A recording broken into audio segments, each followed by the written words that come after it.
नमस्कार करता है आपका दोस्त तारक मेहता, ये कहने के लिए कि भाई हंसने के लिए तैयार हो जाइए, खुश होने के लिए तैयार हो जाइए। आपके घर में कविता की सरिता बहने वाली है और आप कहने वाले हैं मेरे साथ, वाह वाह क्या बात है। मेरे कपड़ों को देख के आपको लग रहा होगा जैसे मैं ससुराल जा रहा हूं। नहीं नहीं नहीं नहीं नहीं, चिंता मत कीजिए, मैं ऐसी किसी भी जगह जाने की कल्पना नहीं कर सकता जहां जाने की कल्पना मात्र से मेरे रोंगटे खड़े हो जाए। वैसे ससुराल तभी बनता है आदमी का जब एक पत्नी आती है। अब पत्नी जरूरी नहीं है कि खूबसूरत हो, और जब पत्नी खूबसूरत नहीं होती तब एक प्रसिद्ध हास्य कवि हैं श्री मधुप पांडे, उनकी कुछ पंक्तियां मुझे याद आती है। वो कहते हैं कि बदसूरत पत्नी बोली पति से, कितनी बार कहा मुआ पड़ोसी ताक झांक करता है, सुख चैन मेरा हरता है, खिड़की के पर्दे ला दोगे तो भला तुम्हारा क्या जावेगा। पति बोला क्यों कष्ट करूं मैं, एक बार तो उसको अपनी शक्ल दिखा दे, वो बेचारा निपट कवारा खुद ही जाकर पर्दे लाकर खिड़की पे लटका जावेगा। अब अगर किसी की पत्नी साहब ऐसी हो तो रिश्तेदार कैसे होंगे भाई। हम उन रिश्तेदारों की बात नहीं करते, लेकिन मेरी एक ऐसी रिश्तेदार है जो मैं चाहूं ना चाहूं उसे हमेशा मेरे साथ होना। आइए मैं मिलवाता हूं उससे।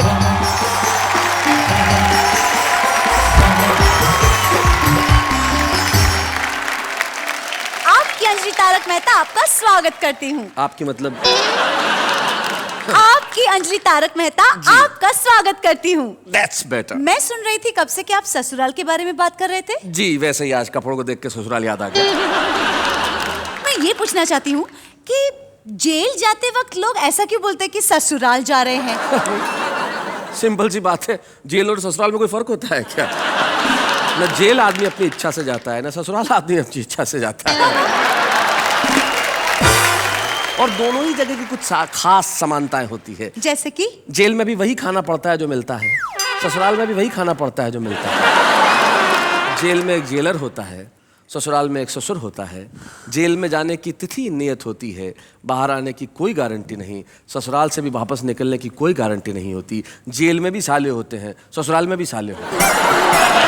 ये काफी समानताएं हैं, लेकिन ससुराल में कुछ लोग ऐसे होते हैं जिनसे मिलके आपको अच्छा नहीं लगता, लेकिन हमारे साथी कुछ ऐसे हैं जिनसे मिलके न सिर्फ आपको अच्छा लगेगा बल्कि आप प्रसन्न होंगे। और ये कुछ सुनाएंगे ऐसा कि आप हंसते हंसते थक जाएंगे, लेकिन हंसते हंसते भी, खिलखिलाते हुए भी, कह के लगाते हुए भी और ठहाके लगाते हुए भी आप कहेंगे यही, वाह वाह क्या बात है।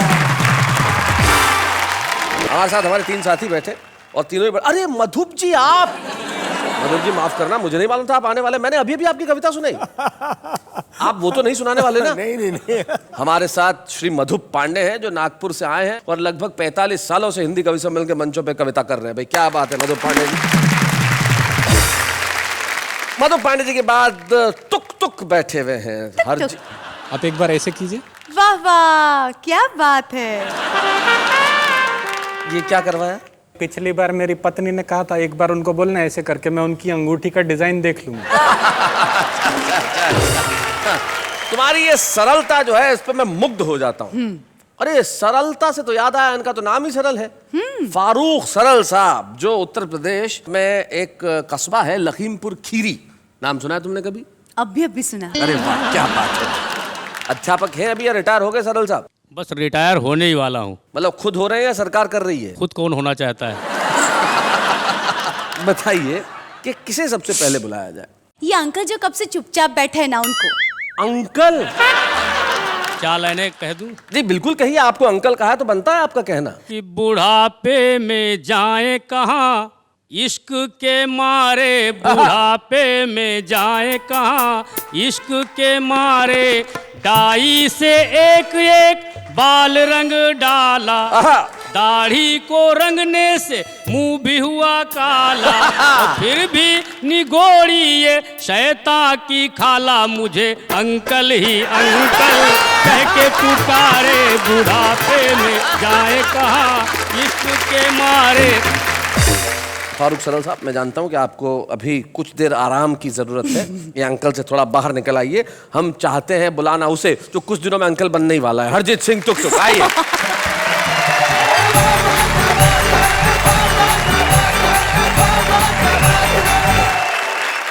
मैं एक स्वामी जी के पास गया। अच्छा। मैंने उनसे कहा मेरी एक इच्छा है कि मैं बहुत साल जीऊं। तो वो बोले बेटा शादी कर ले। मैंने कहा शादी करने से मैं बहुत साल जीऊंगा। बोले नहीं, ये ज्यादा जीने की इच्छा खत्म हो जाएगी। नहीं, मैंने स्वामी जी को बोला आप स्त्रियों के बारे में ऐसी बात कैसे कर सकते हैं, करेक्ट। स्त्रियों का सम्मान करना चाहिए। वो बोले हाँ बिल्कुल सही बात है। एक स्त्री होती है माँ, जो एक रोते हुए बच्चे को इस दुनिया में लेके आती है, वाह वाह। और एक होती है उसकी पत्नी, जो इस चीज का ध्यान रखती है कि ये सारी जिंदगी रोता ही रहे। तो उसके बाद मैंने शादी कर ली, और शादी करने के बाद मेरे को समझ में आया कि शादी करने से पत्नी के साथ एक परिवार मिलता है, जिसको ससुराल कहते हैं। जी तो मैं आपको एक एक करके कैरेक्टर के बारे में बताता हूँ। पहले कैरेक्टर है मेरे ससुर जी। बताइए। मेरे ससुर जी बहुत एहतियात बरतते हैं, सारे काम फूल प्रूफ करते हैं। जब उन्होंने मुझे अपना दामाद बनाया तो सबसे पहले मेरा बीमा कराया। अच्छा। लोगों ने कहा बीमा करा रहे हो, क्या कोई नया रिवाज चला रहे हो? वो बोले नहीं, जब तक चलेगा चलेगा, उसके बाद बीमे का पैसा तो मिलेगा। ससुराल में एक और चीज होती है बड़ी खास, जिसका नाम होता है सास। सास। सो जब मेरी नई नई शादी हुई तो मुझे समझ नहीं आ रहा था कि मेरी सास क्यों एक्स्ट्रा प्यार दिखाती है। अच्छा। मैंने कहा सासू माँ, आप क्यों मुझ पे इतना प्यार लुटाती हैं, क्यों बार बार मुझे मेरा सोना बुलाती हैं? वो बोली तू मेरा सोना है, मलाई का दोना है, बेटा तू मेरी बेटी का नया खिलौना है। इसके अलावा एक तीसरी चीज होती है वहां पे, जी। पत्नी का छोटा भाई। भाई मतलब तभाई। हाइट में तो आधा है, उम्र 6 साल से कुछ ज्यादा है। मेरे को बोला क्या करते हो? मैंने कहा कवि हूं। बोले लगते तो नहीं। वो बोला ये बताओ कि हिंदुस्तान की सबसे बड़ी समस्या क्या है? हमने कहा ये तो बड़ा सिंपल है, महंगाई। हाँ। उसने वो बात हंसी में उड़ाई। हमने कहा तुम्हें कविता पसंद है? बोला सुनाऊं? जी। मैंने कहा अच्छा सुनाओ। बोला ट्विंकल ट्विंकल लिटिल स्टार। जी। हमने कहा how I wonder what you are. कहता कविता किसकी है?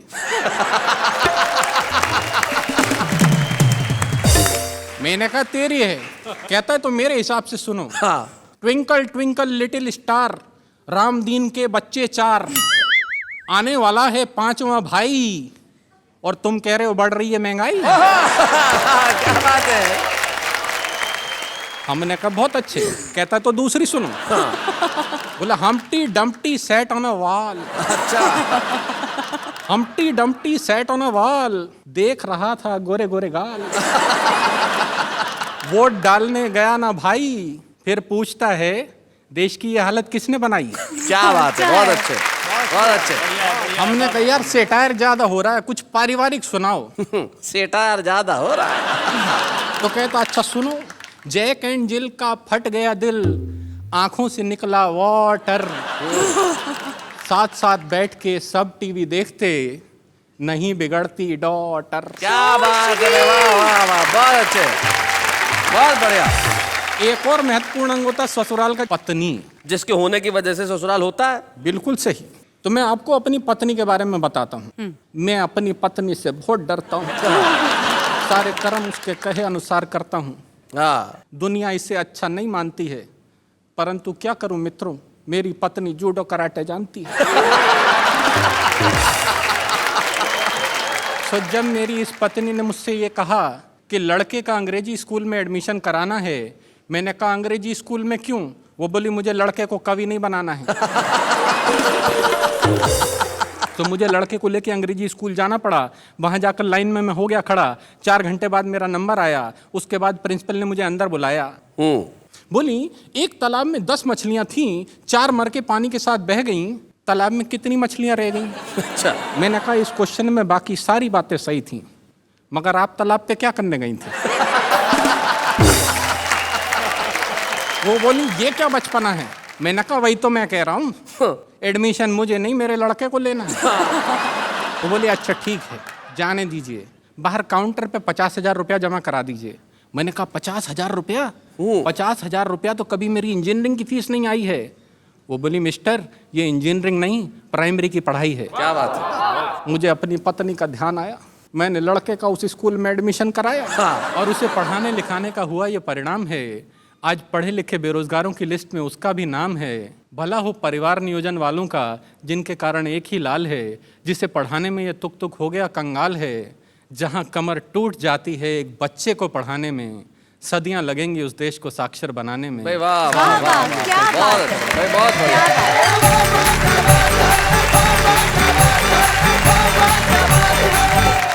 भाई तुक तुक बहुत बढ़िया। आपने ससुराल से निकल के जो आप सीधे स्कूल में घुसे और वहां से भारतीय शिक्षा व्यवस्था पे जो आप व्यंग्य लेके आए वो कमाल का था। तुक तुक आपकी बातों में सिर्फ तुक नहीं है, अर्थ भी है।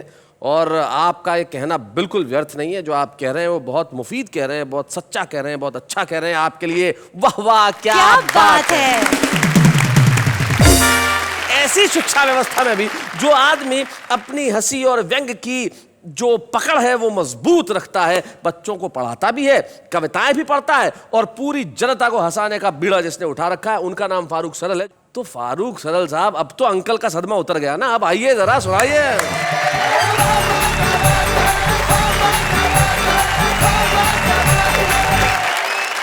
तुक जी ने बताया कि ससुराल तभी जाया जा सकता है जब एक अदद पत्नी हो। पत्नी मिलना बहुत मुश्किल है, लेकिन उसके लिए बहुत सारे तरीके हैं। समाचार पत्र में विज्ञापन दिए जाते हैं, टीवी पर विज्ञापन दिए जाते हैं। जी, मैं भी अपने एक योग्य पुत्र के लिए वैवाहिक विज्ञापन दे रहा हूँ। उसमें पुत्र की योग्यताएं और जी। विवाह की शर्तें कि मेरा लड़का है लाखों में एक, साफ दिल का है, नीयत का नेक, ऊंचे कुल का है, सुंदर लुगाई चाहिए, बकरा बिकाऊ है, कसाई चाहिए। योग्यता कि 3rd डिवीजन इंटर से लेकर एमए तक पास है। अच्छा। अफसर बाबू या चपरासी पद की उसे तलाश है और पुलिस रजिस्टर 8 में उसका सबसे ऊपर नाम है। गिराकटी रहजनी डकैती कर लेता हर काम है। कर लेता है डिस्को भी, खत लिखे वो जिसको भी, होनहार ऐसा जमाई चाहिए, बकरा बिकाऊ है, कसाई चाहिए। विशेष योग्यता कि शुद्ध स्वदेशी खद्दर के वो पहने वस्त्र फकीरी है। अच्छा। दारू की भट्टी पर चलती उसकी दादागिरी है। और भूतपूर्व कॉलेज का नेता पूरे शहर में धाक है, इसी से अपने खानदान की सबसे ऊंची नाक है। तो हो दामाद बनाना तो फौरन ही आ जाना, ऐसा जिसे बौड़म हर जाई चाहिए, बकरा बिकाऊ है, कसाई चाहिए। विवाह की शर्तें जी, कि हाथ थमा दूं बेटे का उसकी बेटी के हाथ में, 5 लाख की रकम नकद जो लाए अपने साथ में, और फ्रिज टीवी लूं कार साथ में, नहीं जरा भी झूठ है, लेकिन इसमें 4 माह तक 15% छूट है। लड़की मत दिखलाए और फोटो मत भिजवाए, बस मुझको तो नोटों से सगाई चाहिए, क्या बात है? बकरा बिकाऊ है, कसाई चाहिए। सबसे अंत में लिखा होता है पता कि शहर अनोखा, बात पता कुछ मुश्किल नहीं लगा पाना, पूरा ब्यौरा मिल जाएगा, सीधे कोतवाली आना।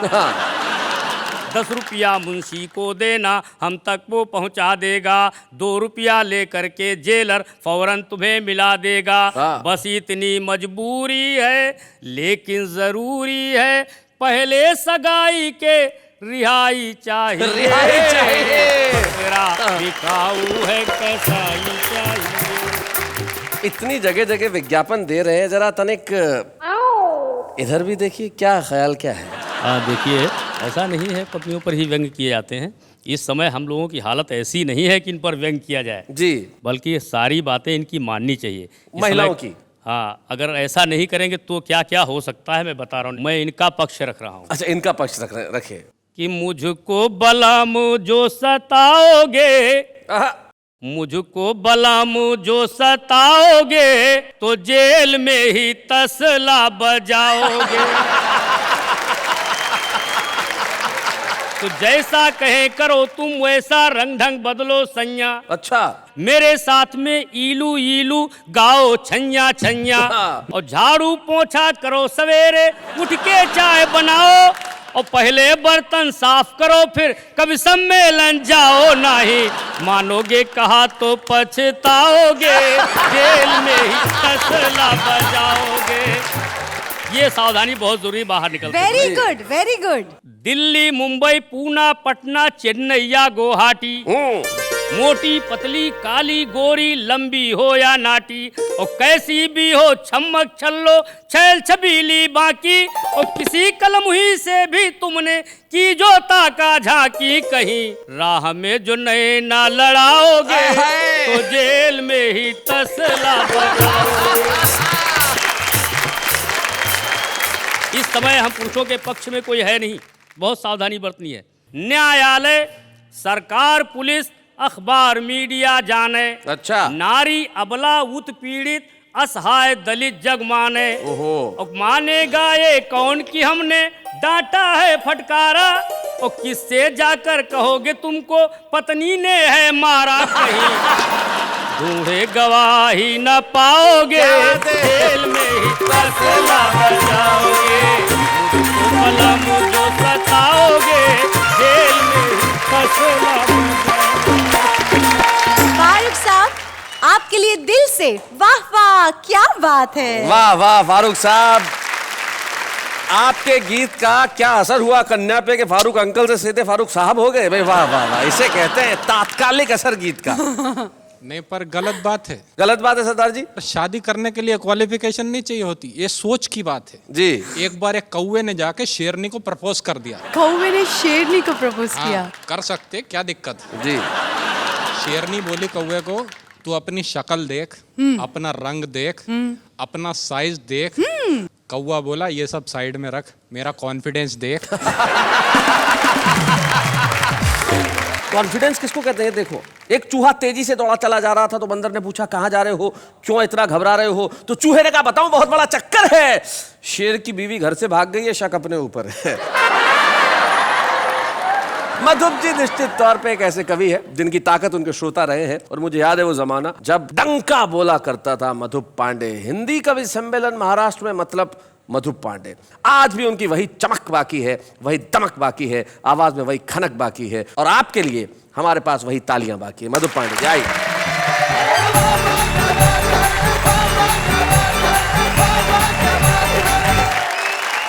एक व्यंग देखिए, बहुत छोटा सा। एक दिन क्लास में चला गया और क्लास में जाकर ऐसी सहज मन से बात छेड़नी थी तो पूछ लिया कि क्लास में सबसे बड़ा बेवकूफ़ कौन है। बड़ा सन्नाटा रहा सा, बड़ी देर तक कोई खड़ा नहीं हुआ। एक किनारे फिर एक लड़का खड़ा हुआ छेड़ने के लिए। मैंने कहा कि तुम ही सबसे बड़े बेवकूफ़ हो। बोले नहीं सर, आप अकेले खड़े अच्छे नहीं दिखाई दे रहे थे, इसलिए मैं खड़ा। एक नेता ने अपने 2 चमचों से कहा कि बाजार में जाओ और 3 उल्लू पकड़ कर ले आओ। अच्छा। कुछ दिन इन्हीं से राजनीति का काम चलाओ। चमचे बोले श्रीमान, इस काम के लिए कहीं जाने की जरूरत नहीं है, कहीं जाने की जरूरत नहीं है। एक आप, 2 हम, इस तरह कुल 3 तो है। और बहुत छोटा सा व्यंग पकड़िएगा जी।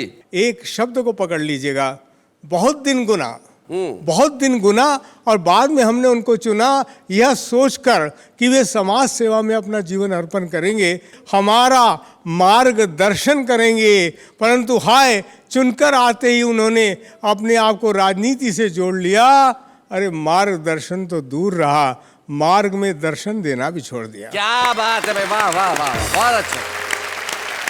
छोटा सा व्यंग और देख लीजिए कि हमें हर्ष है कि डॉक्टर की नज़र में मरीज नहीं, मरीज का पर्स है। हाँ। और मरीज की नज़र में डॉक्टर नहीं, डॉक्टर के साथ खड़ी खूबसूरत नर्स है। हमें हर्ष है।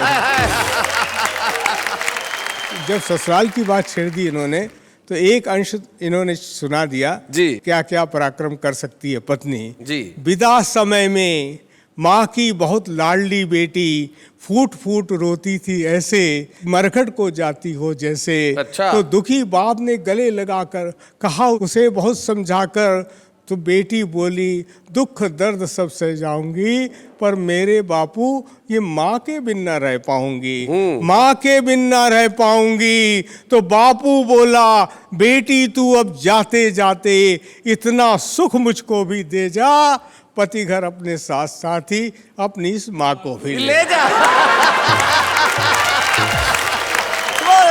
शैलेश जी के विवाह को 20 बरस हो चुके हैं। रोज पिटते हैं, ऊपर से हास्य रस की कविता सुनाते हैं, वाह वाह क्या बात है, ऐसा कोई कार्यक्रम करवाते हैं।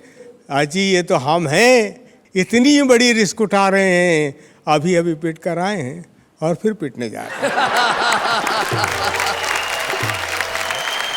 ये शैलेश जी अनुमति दें तो एक कविता सुनाना जी, चाहता एक वो हूं। कविता जो आपकी आतंकवादी वाली कविता है वो जरूर सुनाएं। आतंकवाद पे बहुत बहुत बहुत आपने पढ़ा होगा और पूरा विश्व परेशान है। एक बहुत सामान्य हल जी, हंसते हंसते मैंने बता दिया है। 2 छंद हास्य के हैं, एक करुणा का सुनने का प्रयास कीजिएगा।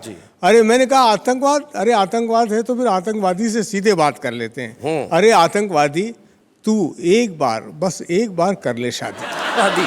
तू एक बार अगर शादी के फंदे में झूल जाएगा तो बच्चों ये सारी अपनी अकड़ भूल जाएगा, अपनी अकड़ भूल जाएगा। वैसे भुक्तभोगियों ने विवाह के बाद पत्नी के चेहरे को लेकर जो बात कही है वो बिल्कुल सही है। याद करके ही तबीयत घबराती है। कहा है कि विवाह के पहले वर्ष पत्नी चंद्रमुखी जी, दूसरे वर्ष सूरजमुखी और तीसरे वर्ष ज्वालामुखी नजर आती है। सुन सुनकर सिर चकराता है। विवाह के पहले वर्ष पति प्राणनाथ, दूसरे वर्ष नाथ और तीसरे वर्ष तो अनाथ ही हो जाता है। परंतु यही पत्नी कैसे रूप में उस आतंकवादी को परावर्तित कर सकती अपने मन के तेवर को, ये बात देखिए कैसे मैं उसमें पिरोने का प्रयास किया। और विश्वास मान, जब तेरी पत्नी के पेट में अंकुरित होगा तेरा अंश, तेरा वंश, तेरा बच्चा, तुझे लगेगा बहुत अच्छा। फिर बच्चे के जन्म की खुशी, प्रसव की अनवरत यातना के बाद पत्नी के चेहरे पर उभरी हल्की सी हंसी, ये सब तेरे जीवन के अंग हो जाएंगे। किसी गजल के मिसरे, किसी गीत के छंद हो जाएंगे। क्या बात, किसी गजल के मिसरे, किसी गीत के छंद हो जाएंगे। फिर तेरे कानों में गूंजेंगे तेरे बच्चे के मोहक मधुर बोल, बच्चे का तुतलाना और तुतला कर गाना, खिलौने कुछ छुंदल लाना, भालू अल बंदल लाना, हमसे नहीं बिछुल जाना, पापा जल्दी खिलाना। क्या बात है, वाह वाह वाह वाह वाह वाह वाह, बहुत अच्छे। बता, जब तेरे कानों में गूंजेगी तेरे मासूम बच्चे की तुतलाती बोली, तो क्या तेरी बंदूक किसी के सीने में उतार पाएगी गोली? वाह वाह वाह वाह वाह वाह, बहुत अच्छे भाई, बहुत बढ़िया। क्या बात है मधुप जी भाई, वाह, आपने कमाल कर दिया। और जिस तरह की कविताएं सुनाई, हास्य से आप जो करुणा पे आए, बड़ा कमाल का था। और आपने ऐसी कुछ बातें सुनाई जो सिर्फ सुनी ही नहीं जाएंगी, सारे मुल्क में याद भी रखी जाएंगी। और ये आपका प्यार है कि आप ऐसी स्थिति में भी यहाँ तक आए। और जब हमारे पास मोहब्बत है तो हम और किसी दूसरी चीज का क्यों करें इंतजाम, हम लेते एक अल्प विराम।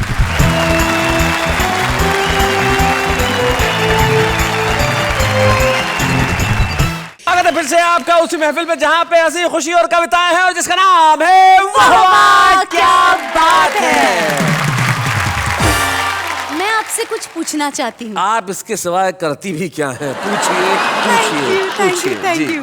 मैं ये पूछना चाहती हूँ कि आप विश्व भर में जाके कविताएं पढ़ते हैं, प्रोग्राम्स करते हैं, यहाँ पे हमारे वाह वाह क्या बात है के मंच पे कविताएं सुनते हैं जी, कभी आप कुछ मिस करते हैं? मैं बहुत मिस करता हूँ ऐसे कवियों को जिन्हें मैंने बचपन में देखा सुना और दुर्भाग्यवश वो आज हमारे बीच नहीं है। लेकिन कवि कभी मरता नहीं है क्योंकि उसकी कविता हमेशा अमर होती है। तो आज मैं खुद को और आप सबको एक ऐसा खास मौका देने जा रहा हूं जिसमें हम एक ऐसे कवि की रचना सुनेंगे जो हिंदी हास्य कविता का सिरमौर था। एक ऐसे कवि जिनका नाम था श्री ओम प्रकाश आदित्य। और आज उनकी विशिष्ट कविता को पढ़ने के लिए हमारे पास एक विशिष्ट अभिनेता उपस्थित है, एक खास मेहमान, लापता गंज के मुकुंद लाल यानी कि दोहिता अश्वगौड़।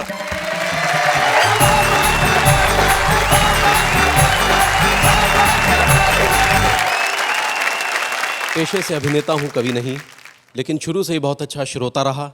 इसलिए अच्छी साहित्यिक रचनाओं को कैसे समझना है, कैसे आत्मसात करना है, ये खूबी बचपन से ही मेरे अंदर रही। क्या बात है। अब जो कविता सुनाने जा रहा हूँ वो है ओम प्रकाश आदित्य साहब की दूल्हे की घोड़ी। कविता भी वही चुनी जो आपके पसंद की, रोहित अश्व, अश्व मतलब होता है घोड़ा, घोड़ा। तो इन्होंने दूल्हे की घोड़ी ही चुनी भाई, क्या बात है। नया नया दूल्हा था और नई नई घोड़ी थी। बाजे डुलते थे, छत तब डुलते थे, बाराती आपस में मिलते थे जुलते थे, हाँ करते थे रंगरलियां, लोग सब मचलते थे, दूल्हे के संग संग दर्शक भी चलते थे। घोड़ी चौकन्नी थी, दाएं अख बाएं अख गर्दन हिलाती थी, मुड़ मुड़ के रुकती थी, रुक रुक के मुड़ती थी, हाँ। आगे से उठती थी, पीछे से झुकती थी। युद्धों के योग्य थी, शादी में द्रप थी, वकीलों के तर्कों से ज्यादा सतर्क थी। बेचारा दूल्हा भी घोड़ी की गतिविधियां देखकर काफी चौकन्ना था। उसका इस यात्रा में दुल्हन से ज्यादा इस घोड़ी पर ध्यान था। गर्दन पर आंखें थी, टांपों पर कान था, मन था उतरने का, कह नहीं सकता था। अपनी दुर्बलता औरों के सामने सह नहीं सकता था, तभी किसी ने पीछे से निकम्मे गोले सा फोड़ दिया। सुनकर पटाखे को, भीषण धमाके को, चौकन्नी घोड़ी का धीरे जी छूट गया। गर्दन को लटकावे, पांव को चटकावे, सरपट यूं दौड़ चली, बाराती छैलों को, राहों को, बैलों को पीछे ही छोड़ चली। बेचारा दूल्हा भी चटपट से, कंधों के बालों से, लंबे अयालों से कसकर लिपट गया। काठी तो गिर पड़ी, बेचारा पीठ से चिपट गया।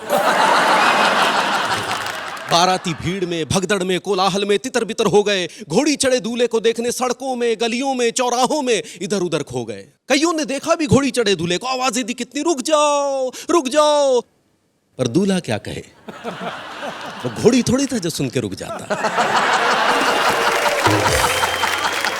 घोड़ी चलचित्र सी, कुल के कुपात्र सी, आवारा छात्र सी, मन की उमंग सी, उछल तरंग सी, सरपट यूं दौड़ी थी, लगता था कि जग में घोड़ी ही घोड़ी थी। क्या बात है, वाह वाह वाह, बहुत अच्छे। बेचारा दूल्हा भी दुल्हन के सजे हुए द्वार से लगभग 2 कदम की दूरी से होकर निकल गया, पर नहीं उतर सका। स्त्रियां बोल उठी, वर्जी उतर पड़ो, पर वर्जी बेबस थे। क्या करते, उतरते तो गिरते, फिर चढ़े नहीं रहते तो और क्या करते। दूल्हा ये सोचे था रुक जाए तो उतरूं, और घोड़ी ये सोचे थी ये उतरे तो रुकूं। वर को घोड़ी का डर, घोड़ी को वर का डर, डर को डर पकड़े था, ये उसको जकड़े थी, वो उसको जकड़े था। क्या बात है, वाह वाह वाह वाह, बहुत बढ़िया। कविताएं लिखना एक कठिन काम है, लेकिन उसे सुनाना कहीं ज्यादा कठिन है। और आपने जिस सरलता से, जिस सहजता से इस कविता को सुनाया है, कहीं भी महसूस नहीं हुआ कि ये किसी और की कविता है। मैं व्यक्तिगत तौर पे आपका बहुत शुक्रगुजार हूं कि आपने उस कविता से मेरी बहुत सारी यादों को ताजा कर दिया। बहुत बहुत शुक्रिया Rohit Ashwa Gaur. Thank you so much.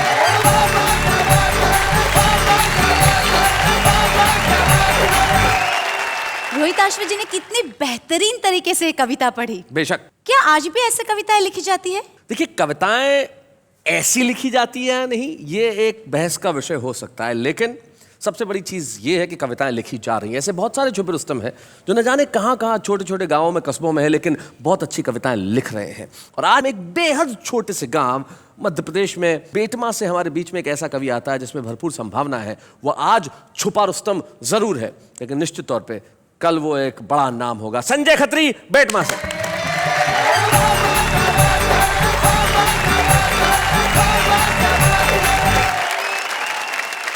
खाली है हर गिलास, कोई भरा नहीं, और शुक्र है मुझे देखकर कोई डरा नहीं।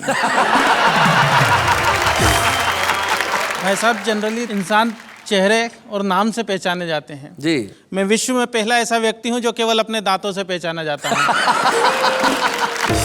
क्योंकि अंधेरे में केवल यही चमकते हैं। चलिए यहीं से शुरुआत करता हूं कि एक बार बिना कुछ लिखे हम मंच पर जाकर चीखे कि मैं भ्रष्टाचार मिटा दूंगा, इन घूसखोरों को धूल चटा दूंगा, मैं करूंगा सही और गलत में पूरी ईमानदारी से भेद, और तब तक चैन से नहीं बैठूंगा जब तक नहीं कर दूं इस काले धन को सफेद। अच्छा, बहुत अच्छे।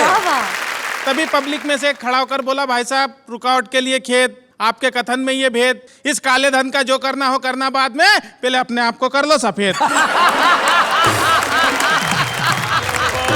बहुत अच्छे संजय। मंच से काफी बड़े बड़े कवि बैठे हैं, मेरा सौभाग्य कि इस मंच पर आके इनके सामने कविता पाठ कर रहा हूँ। तो कई प्रकार की बातें हुई मंच से, नेताओं के बारे में भी हुई। आपकी नाग पंचमी पर जब दिखाई नहीं दिए नाग और सपेरे, तभी घर पर आए एक पड़ोसी मित्र मेरे। मैंने कहा क्या हाल है? वो बोले कि नाग पंचमी के पावन पर लगता है नागों का पड़ गया अकाल है। अब आप ही हमारी इस समस्या का समाधान कीजिए, हमारे अच्छे पड़ोसी होने का सच्चा परिचय दीजिए। नाग तो हमें मिले नहीं, इस बार आप ही दूध पी लीजिए। मैंने कहा यही फार्मूला तो मैं सुबह से आजमा रहा था, और जब सफलता नहीं मिली तो हार कर आपके घर आ रहा था। हमारी सारी बात हमारे पड़ोस में रहने वाला हमारा एक नेता मित्र सुन रहा था, जो कई दिनों से चुनाव के सतरंगी सपने बुन रहा था। उसने अपने घर का दरवाजा तत्काल खोला। हम कुछ बोले उससे पहले ही वो बोला कि मुझे बहुत दुख है कि आप दोनों एक दूसरे के पड़ोसी होते हुए भी एक दूसरे के दुख में शामिल नहीं हैं, और मुझे लगता है कि आप दोनों इस दूध के काबिल नहीं हैं। अब तक आपकी हर समस्या का समाधान हम ही ने किए हैं, और सब जानते हैं कि हम तो आपकी सेवा के लिए ही जिए हैं। आपकी इस समस्या का समाधान भी हम ही करेंगे, और आप घबराइए मत, आपके नाग देवता का दूध हम पिएंगे। अच्छा, मैं समझ गया नेताजी का दूध के प्रति ये लगाव। दरअसल आने वाले हैं कुछ दिनों बाद चुनाव। क्या बात है। मैं भी मौका नहीं चुका, और नेताजी इससे आगे कुछ न बोले, इसलिए एक पल भी नहीं रुका, और दूध से भरा हुआ प्याला नेताजी की ओर बढ़ाया। किंतु नेताजी ने जैसे ही दूध पीने के लिए प्याला मुंह से लगाया, दूध अपनी पवित्रता खोने से पीछे हट गया, क्योंकि नेताजी के छूने के पहले ही दूध फट गया। क्या बात है, वाह वाह वाह वाह। नेताजी के छूने के पहले ही दूध फट गया। हमने कहा नेताजी ये तो सब आपकी राजनीतिक शतरंज के चुनावी पासे हैं, और आप दूध के नहीं, इस देश की जनता के खून के प्यासे हैं। वाह वाह वाह वाह, बहुत अच्छा, बहुत बढ़िया। मंच से ससुराल के बारे में भी बात की गई। मेरे जन्म ने नई नई समस्याओं को जन्म दिया भाई साहब।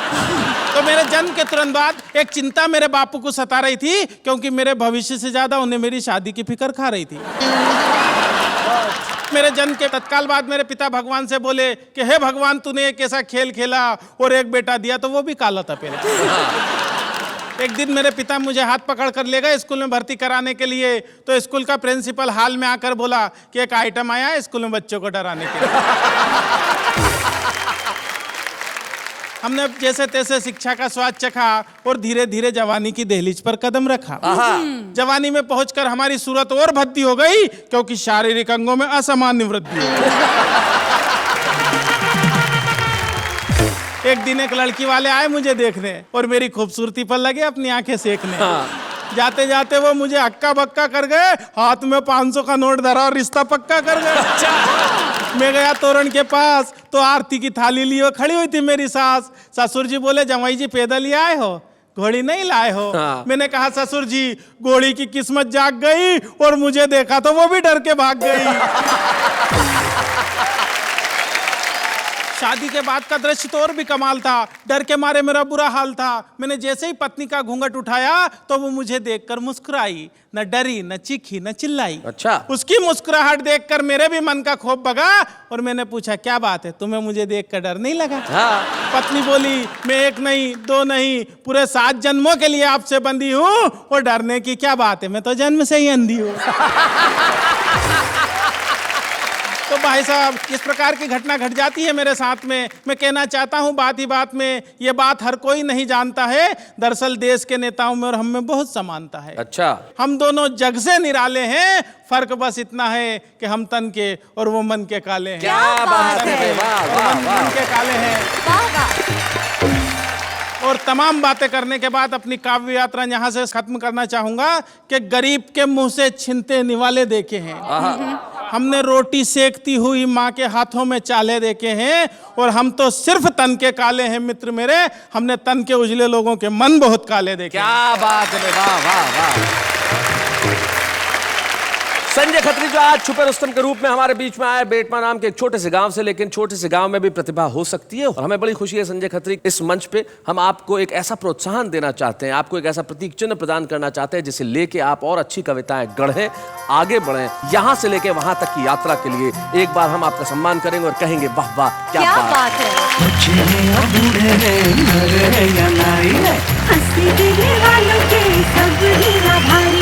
कविता सुनाने वाले अब सबके साथ हैं। कोई नई प्रतिभा आगे बढ़ती है तो हमें बड़ी खुशी होती है, और जब नई प्रतिभा किसी छोटी जगह से आती है तो ज़्यादा खुशी होती है। इस देश के हर गांव, हर शहर, हर गली, हर कूचे, हर मोहल्ले में बसने वाले हर छुपे रुस्तम को हम करते हैं प्रणाम। लेकिन इस वक्त एक अल्प विराम।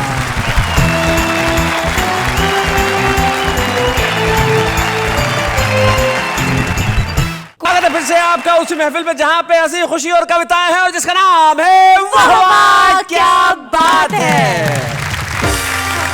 भाई हमारे सामने जो कवि बैठे हैं, ये कवि तो कमाल के हैं, इनके जीवन में एक और कमाल की बात है। इनके बारे में बताना चाहता हूं कि इन्होंने अपनी शादी में एक भी पैसा दहेज में नहीं लिया था। अरे वाह, ये तो बहुत ही अच्छी बात है यार। सर, मैं आपको प्रणाम करती हूँ, सैल्यूट करती हूँ इस बात के लिए। पूरी बात सुन लो, फिर 2 बार चाहे तो सैल्यूट कर लेना। अच्छा। उन्होंने अपनी शादी के वक्त दहेज इसलिए नहीं लिया था क्योंकि शादी के टाइम कहा था कि मैं एक भी पैसा दहेज नहीं लूंगा, बस सारी जिंदगी मेरी कविताएं सुनते रहना। आज तक इनके ससुराल वाले बहुत पछताते हैं। विथ इंटरेस्ट कई बार दहेज ऑफर कर चुके हैं, और ये है कि मानती नहीं। क्या बात है, आप इंप्रेस हुई ना इनसे? यस। भाई इनकी कविताओं से भी इंप्रेस हुई, इनसे भी इंप्रेस हुई, लेकिन अब उनसे इंप्रेस होंगी जो वहां है। हाँ, देखिए जरा।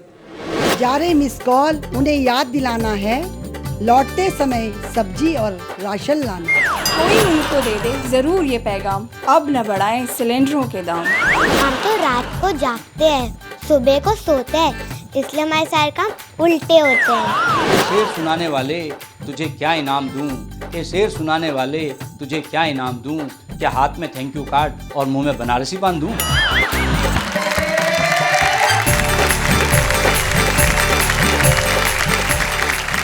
तो भाई ये है हमारे आम आदमी जिनकी कविताएं उनके दिलों में बिल्कुल सहज रूप में पलती है, जैसा सोचते हैं वैसा कहते हैं। और हमें बड़ी खुशी है कि हमारे साथ एक ऐसे कवि हैं जो पिछले कई वर्षों से जैसा दिख रहा है वो वैसा ही लिख रहे हैं। 40 साल से जिनकी कविता एक अखबार में लगातार छप रही है और देश की जनता का प्यार वो पा रहे हैं और उन्हें अपनी कविताओं का प्यार दे रहे हैं। वाह वाह क्या बात है, गौरवान्वित है कि आज हम इस मंच पे श्री मधुप पांडे का स्वागत करना चाहते हैं। आइए हम मिलकर अभिनंदन करें श्री मधुप पांडे।